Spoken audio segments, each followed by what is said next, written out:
Čo sa týka podvozku, fajn, všetko funguje, výkon fajn, dymovosť super, tam žiaden problém není. Ešte vám ukážem. Výfuk čistý, jo, a vidíte tie listové.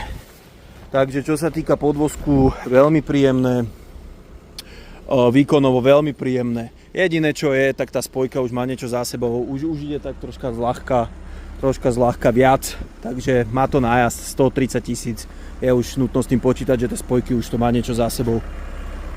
Takže tak, stále je to viac menej, dá sa s tým jazdiť, nerobí to nejaký zásadný problém, ale bude to investícia do budúcna. Čo sa týka, čo som ešte chcel, prevodovka, tá je v poriadku, tá radí fajn, nie je to nejak extrémne gumové, netrhá nám to, nič sa nám nejak nedeje, idú ľahko pekne zaradiť, všetko nám tam pekne padne, žiadne zuby, nič. Takže za mňa, teraz dáme ešte druhú diagnostiku, uvidíme, či nám tam zostali chyby. Pravdepodobne to za mňa bude doporučené s výhradami a klientovi vypíšeme vlastne, čo všetko je nutné na tom urobiť, aby bolo v top stave.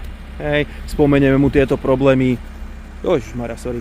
spomenieme mu tieto problémy a už potom necháme na klientovi, či chce sa do toho pustiť, či si to chce dať do top stavu. Auto je prevádzky schopné, je v poriadku, zásadný problém s tým nemám.